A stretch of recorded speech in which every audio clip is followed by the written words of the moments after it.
Il a alimenté les rumeurs, les fake news et les théories du complot. Je parle évidemment du professeur Didier Raoult. C'est un vrai personnage, il est controversé. Ça valait bien un épisode de MyFake.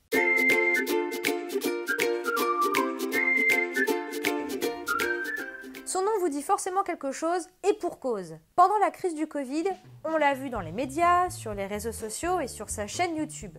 Bref, le professeur Didier Raoult était partout.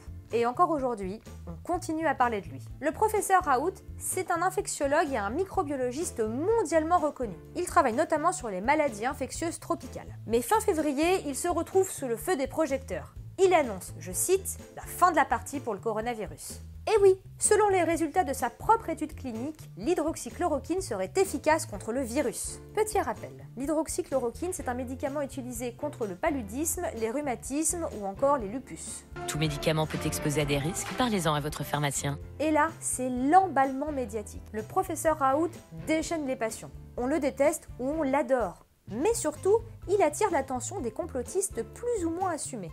Rappelez-vous, pour certains internautes, le récent classement de l'hydroxychloroquine dans la liste des substances uniquement accessibles sur ordonnance, ce n'est pas le fruit du hasard. On nous cache forcément quelque chose. Et comme par hasard, le professeur Raoult qui préconise l'utilisation de ce médicament n'est pas pris au sérieux.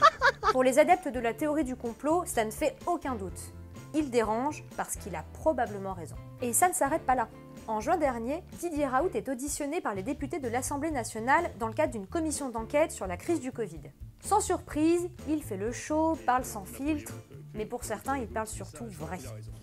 Il faut laisser à chacun sa part de responsabilité. Moi, je prédis pas l'avenir, je ne fais pas ça. Et il a même accusé des membres de la Haute Autorité de Santé et du Conseil scientifique de conflit d'intérêts avec les labos pharmaceutiques. Et comme on pouvait s'y attendre, les accusés ont réagi très vite. Martin Hirsch, le directeur général des hôpitaux de Paris, a estimé que le professeur marseillais n'avait pas dit toute la vérité. Bref, on n'a pas fini de parler du professeur Didier Raoult. D'abord parce que la crise du Covid n'est pas encore terminée. Et puis parce qu'il continue à défendre l'hydroxychloroquine. Il prescrit toujours ce médicament à ses patients dans son institut à Marseille. Et même certains dirigeants internationaux comme Donald Trump ou Jair Bolsonaro encensent ce médicament. Je ne connais pas Trump et je ne connais pas Bolsonaro. Voilà, je ne les connais pas. Et donc, c'est pas moi qui leur ai dit d'utiliser la chloroquine.